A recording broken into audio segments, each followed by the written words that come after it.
Food blogger, kenapa udah makan banyak tapi nggak bisa gemuk-gemuk? Eits, jangan sembarangan. Kita lihat di sini kondisi ekstrim ya. Kok bisa ada yang begitu? Apakah genetik? Ada yang jadi gendut, ada yang enggak? Tonton langsung video yang satu ini.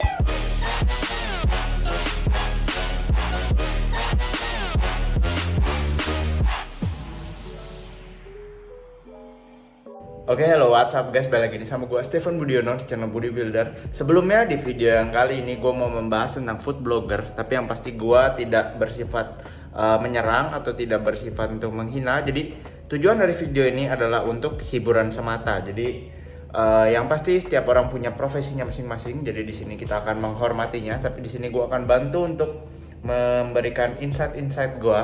Kenapa orang-orang itu ada yang food blogger yang jadi gemuk padahal dia makannya banyak, ada yang nggak jadi gemuk padahal dia makannya sama banyak dengan yang makannya tadi juga sama-sama banyak. Nah, kenapa begitu?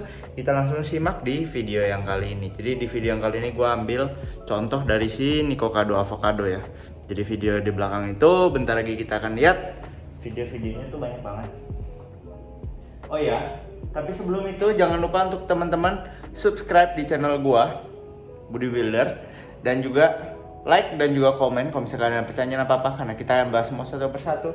Loncengnya juga jangan lupa dinyalain supaya kalau gue bikin video kalian langsung tahu. Oke, jadi sebelum itu juga izinkan gue perkenalkan diri. Nama gue adalah Stephen Budiono. Gue adalah coach di Spesifik Indonesia. Jadi bisa langsung cek link di bawah untuk yang mau daftar online coaching. Yang pastinya lu akan dibimbing sama gue yang sudah menjalani 8 tahun di bidang jadi kuat dan juga bangun otot. Dan tentunya biar dua ini bisa kefasilitasi, gua pelajarin nutrisi dan juga suplementasinya. Jadi kalian nggak usah bingung-bingung lagi mana latihan dan juga pola makannya. Oke, teman-teman, kita langsung masuk ke topik pembahasan kita. Oke, jadi di sini mungkin teman-teman ada yang ikut juga ya video-videonya. Dia ini makan terus, mukbangers ala layaknya mukbang biasa. Ya, jadi videonya kita bisa lihat di sini semua makanan-makanannya itu cukup banyak ya teman-teman ya. Jadi bukan sekedar hanya makanan yang 1-2 biji seperti kulineran. Bukan, dia tipenya seperti ngasih lu kayak sebuah kepuasan psikologi ya. Jadi orang-orang pasti akan suka dengan video-video seperti ini, apalagi mereka yang suka makan. Apalagi juga mereka yang sedang lagi diet. Karena biasa mereka yang lagi diet, mereka nggak bisa makan makanan yang jumlahnya sebanyak ini, gitu. Jadi itu termasuk salah satu psikologi ya. Jadi makanya gue selalu bilang untuk teman-teman yang sudah menemukan tanda-tanda seperti itu, sudah waktunya Anda untuk mungkin stop dulu dietnya. Karena kalau Anda lanjutin, takutnya Anda nggak kuat di saat cheat day, kalap, dan besoknya Anda malah berhenti diet dan jadi seperti yoyo ya gitu. Oke, jadi ini termasuk salah satu yang kalian bisa perhatikan, salah satu tandanya. Oke, jadi di sini orang-orang pikir kalau jadi food blogger itu makannya itu kebanyakan. Bukan food blogger, sorry, mukbangers ya. Karena makannya kebanyakan, jadinya mereka nggak bisa jadi gemuk. Karena apa? Karena makanannya tidak tercerna semuanya. Jadi tidak tercerna, dan kalau udah berlebihan akan dikeluarkan sebagai pup. Malah pas lagi keluar itu makanannya masih berbentuk, kayak contohnya makan sosis. Itu kalau makan sosisnya kebanyakan tuh ntar pas lagi pup keluarnya benar-benar masih sosisnya gitu loh. Jadi itu benar. Tapi sekarang takarannya itu ada seberapa banyak yang badan kita bisa cerna. Jadi jangan sembarangan dikira juga. Jadi jangan lu kira semua makanan yang lu kalau lu lagi cheat day nih, gara-gara lu diet terus lu cheat day, itu nggak tercerna sama sekali. Atau ada yang nggak tercerna. Nggak seperti gitu teman-teman. Jadi dari semua makanan itu, kalau Anda cheat day itu kemungkinan besar Anda nggak akan bisa mencapai jumlah-jumlah yang sebanyak mereka, gitu loh. Jadi tubuh kita juga kapasitasnya nggak sekecil itu. Kalian bisa lihat orang-orang yang mukbangers itu makannya banyak di luar banyak ya. Jadi benar-benar lebih dari banyak istilahnya. Seperti contohnya bisa mie-nya 10 bungkus, terus bisa makan ayam sekitar 4-5 kilo. Itu sebuah tantangan dan belum tentu lu akan makan sebanyak itu. Jadi jangan pikir lu cuma bangsa-bangsa cheat day 6.000-7.000 kalori, itu lu nggak cerna semuanya.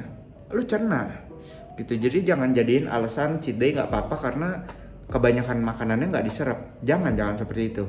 Lu tetap harus berpikir untuk menjaga kalori lu di hari itu. Kalau lu memang serius untuk jaga badan. Karena percayalah, lu nggak bisa menyamai level-level mereka. Karena mereka sendiri mukbangers yang lomba-lomba makan. Mereka tuh ada latihannya. Latihan yang melebarkan perut. Jadi perut kita nih bisa stretch, bisa melebar tuh sampai lebar banget. Sehingga makanan bisa masuk banyak. Di luar dari makan yang cepat, yang nggak usah dikunyah langsung bubuk-bubuk gitu. Berbeda ya. Jadi kalian jangan samakan diri kalian. Mereka bisa makan jumlah di luar yang kalian nggak mungkin bisa capai kalau kalian bukan profesional di bidangnya. Itu ya teman-teman. Oke. Yang pasti kalian kalau misalnya mau jadi food blogger atau mau jadi mukbangers atau mau jadi lomba makan, itu kalian bisa langsung cek ke video-video para profesional dan mereka akan ajarin ke kalian gimana prosesnya dan kalian akan tahu sendiri gitu loh. Oke, jadi gue nggak bahas lebih di bidang situ, tapi yang pasti gue mau kasih tau kalian kalau cheat day kalian tetap akan menyerap makanan itu. Jadi kalian nggak akan bisa mencapai level di mana yang keluar masih itu gitu loh. Kalian bisa coba cek sendiri dah, itu pasti seandainya ada yang keluar, itu pasti nggak banyak. Karena ya jumlahnya itu harus banyak banget sampai yang memang di luar kapasitas orang gitu loh. Kalau cuma kapasitas cheat day begitu, kemungkinan besar lo nggak akan bisa mencapai level itu. Itu mungkin bisa 10.000 kalorian ke atas mungkin ya. Dan cheat day biasanya nggak begitu. Cheat day itu biasanya sehari 6.000, 7.000. Tapi besoknya tiba-tiba sehari 6.000, 7.000 lagi. Jadi itu bisa dibilang keserap semua juga. Gitu loh. Dan kita bisa lihat di sini kalau Nikocado Avocado itu dia itu tadinya badannya seperti ini ya sebenarnya. Itu bisa lihat yang biru. Dan dia sekarang sudah jadi yang merah. Di video-video kalian juga bisa lihat sendiri, bahkan perubahan wajahnya kita bisa lihat ya. Makanya teman-teman yang nanya gimana cara ngecilin perut, cara ngecilin lemak pipi sini, lemak leher. Caranya adalah lu kurangin massa lemak. Karena memang lemak lu bukannya semua masuk ke badan tiba-tiba semua lari ke perut. Enggak begitu. Dia akan dibagi per bagian. Ke perut sebagian, ke dada sebagian, ke tangan sebagian. Makanya lu kalau lihat orang six pack, lo akan jarang sekali lihat dia dadanya masih berlemak gitu loh. Paling ada lemaknya sedikit, sama kayak perutnya pasti ada lemak sedikit. Bukan berarti lo akan lihat orang yang dadanya kering sendiri, terus tiba-tiba perutnya buncit banget gitu loh. Lo akan nggak pernah ketemu yang kayak gitu. Lo kalau misalnya ketemu boleh coba share ke gue deh. Ya, oke. Jadi di sini pun sampai di sini lihat kondisi badannya kalau nggak pakai baju ya, itu parah sih. Jadi benar-benar kita sendiri bisa lihat ya. Wow, itu benar-benar bentuk badan dari dia warna biru ini sekarang udah jadi kayak gitu. Tapi ini nggak menyalahkan dia karena ini memang gaya hidup, karena ini memang cara hidupnya dia, pekerjaannya dia juga di sini. Jadi ya kita nggak judging. Yang pasti di sini gue mau memberikan teman-teman sebuah insight aja supaya teman-teman nggak mengira jadi food blogger jadi mukbang berarti boleh sembarangan. Tergantung genetik. Bukan tergantung genetik teman-teman. Jadi sebenarnya food blogger itu mereka punya caranya sendiri untuk bisa menjaga posisi badan. Seperti kalau kita tahu Tan Boy Kun itu bukannya setiap hari dia makan seperti itu. Dia makan seperti itu, dia itu ada persiapan sendiri. Ya. Jadi semuanya itu ada persiapannya, seperti contohnya mungkin di hari Senin sampai hari Jumat dia ada kurangin kalori, dia cuma makan yang dia cuma makan yang rendah-rendah kalori. Biasa dalam bentuk yang bersih-bersih, karena biasa yang bersih-bersih rendah kalori ya. Biasa ya contohnya yang seperti itu untuk menjaga dia punya spare kalori di hari dia mau mukbang ya, gitu loh. Jadi dia sudah mengurangi kalorinya dulu sebelum dia hajar gede gitu loh. Dan kalau di rata-rata itu dia kemungkinan besar masih di dalam kalori maintenance. Sehingga dia berat badannya mungkin hanya naik di setelah dia makan itu. Tapi di hari Senin sampai Jumatnya akan turun lagi karena dia udah kurangin makan gitu loh. Jadi pas kalian lihat angka nih, kalau kalian tulis di angka itu akan balance gitu loh. Dan dia juga aktif berolahraga. Dia tuh olahraganya juga bukan yang simple-simple cuma kardio gitu, tapi dia ada olahraga spesifik yang dia kejar gitu loh. Begitu juga dengan orang-orang yang kalian temui di internet juga. Seperti contohnya Eric Electric yang ini. Ini juga sama. Food challenge. Makanannya juga kita bisa lihat ya. pizza yang gede, terus ada juga nugget sebanyak ini. Dia ada di salah satu videonya, dia kasih tahu dia itu main sepeda itu jauh banget. Itu dia main sepeda pokoknya bisa berjam-jam, jadi jarak kilometer yang bukan maksudnya berjam-jamnya di tengah jalan banyak berhenti, bukan berarti seperti itu gitu loh. Dan kita bisa lihat juga contohnya dari Matt Stoney dan lain-lain. Jadi mereka semua itu ada persiapannya teman-teman. Jadi jangan pikir wah ini sembarangan bisa makan kayak ini, nggak seperti itu teman-teman. Kalau misalnya lu nggak punya persiapan, lu nggak persiapkan, lu cuma makan gitu terus dan setiap hari. Kalau seandainya memang lu konsisten melakukan seperti itu, lu akan menjadi Nikocado Avocado. Lu akan menjadi seperti ini. Lambat laun. Bukan langsung ya. Ingat, penumpukan lemak itu nggak langsung. Makanya kalau kalian cheat days sehari, itu nggak kasih kalian damage terlalu banyak. Tapi kalau kalian cheat day, besoknya stres, terus karena beban naik tapi kalian jadi malah gagalin diet, jadi malah cheat day lagi, itu dia yang bikin berat badan jadi balik lagi ke atas. Gitu ya teman-teman. Nah di sini kita juga bisa lihat video-videonya tentang salah satu bodybuilder yang mukbangnya lumayan banyak ya, seperti Zac Perna atau Matt Dos Fitness ya. Bentar, Zac Perna ini. Nah ini, oh enggak, ini Tom Cruise Diet Plan. Nah ini 15.000 kalori challenge. Terus ada juga dengan Matt Dos Fitness yang makan 10.000, 15.000, 20.000. Kalian kalau lihat badan mereka memang dari sananya sudah bagus. Itu satu, karena mereka juga sudah menjalaninya lama gitu loh. Udah lama. Dan kedua, mereka juga ngerti nutrisi. Kalian kalau ngikutin videonya mereka, itu hari-hariannya udah penuh dengan pengaturan nutrisi teman-teman. Jadi bukannya sembarangan dia melakukan ini setiap hari, enggak.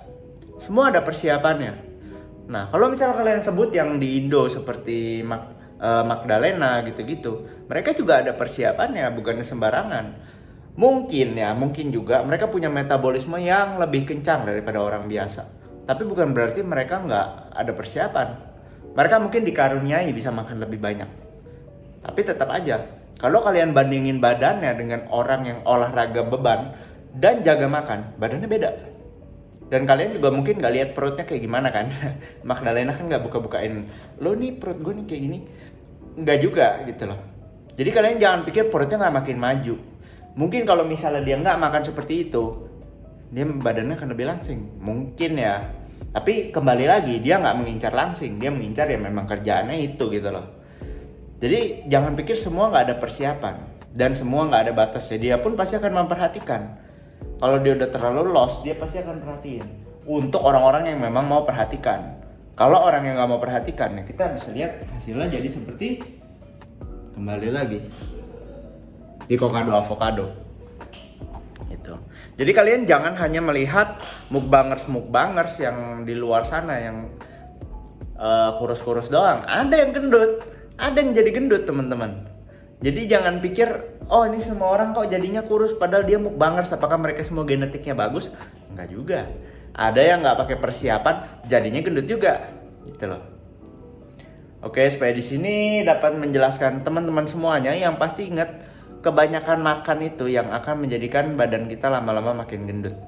Kebanyakan makan dan setiap hari, terlalu sering, gitu loh. Apalagi tanpa persiapan. Gitu. Mereka aja melakukan ini memang cukup sering, tapi mereka tetap ada persiapannya. Yang pastinya diatur dari nutrisi dan juga pola latihan yang tepat supaya bisa menyamai berat badan dia. Oke. Jadi videonya sampai situ aja untuk teman-teman yang mungkin masih bingung dalam pengaturan nutrisi, dalam pola latihan. Itu bisa langsung kontak gua aja di spesifik pastinya. Jadi di spesifik kita akan bantu teman-teman yang masih bingung untuk ngatur pola makan, pola latihan seperti apa, dan yang pastinya bikin latihan kalian tuh jelas, terarah. Jadi kalian udah nggak akan takut lagi, oh gini gue bertumbuh nggak ya, oh ini gue nggak bertumbuh nih, kok programmu kayaknya gini, kecapean bener nggak sih? Itu sudah akan kita bantu jelaskan. Begitu juga dengan pola makan pastinya. Jadi kalian mau makan apa aja, kita nggak ada pantangan, kita ajarin kalian gimana cara makannya. Semua yang pasti boleh dimakan, tapi badan masih tetap bagus sesuai dengan goals kalian. Oke, jadi teman-teman semoga bisa memberikan pencerahan pada kalian semuanya. Kalau misalnya kalian suka jangan lupa di subscribe, di like dan juga di komen. And I'll see you guys on next video. Bye bye.